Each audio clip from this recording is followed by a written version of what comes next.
राजस्थानमध्ये मामांकडून भाचीला लग्नात भेटवस्तू दिल्या जातात. त्याला मायरा असे म्हटले जाते. ही एक परंपरा आहे. राजस्थानमध्ये असा एक मायरा आता चर्चेत आलाय. त्या 2 मुलांच्या लग्नात तब्बल 14 कोटी रुपयांचा मायरा देण्यात आलाय. मारवाड भागातील रामलाल फडोदा आणि त्यांचा भाऊ तुळजाराम हे मेरठ परिसरातील बेदवाडी गावात शेतकरी आहेत. शेतीव्यतिरिक्त दोघेही धान्य खरेदीचा व्यवसाय करतात. या दोघांमध्ये फक्त रामलाल यांना एक मुलगी आहे, तर तुळजारामला मुले नाहीत. रामलालची मुलगी संतोषी हिचे लग्न शेखासनी गावातील राजूराम बेडा यांच्याशी 30 वर्षांपूर्वी झालेले.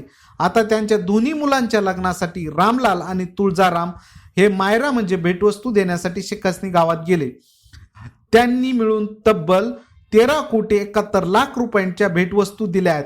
त्यात 1 कोटी 31 लाख रुपये रोख रक्कम, याशिवाय 6 प्लॉट, 80 बिघा जमीन म्हणजे 25 एकर शेती, 1 बोलेरो कार, 5 किलो चांदी, 1.5 किलो सोने, 1 ट्रॅक्टर, या व्यतिरिक्त 15 लाख रुपयाचे कपडे व इतर वस्तू देण्यात आल्या.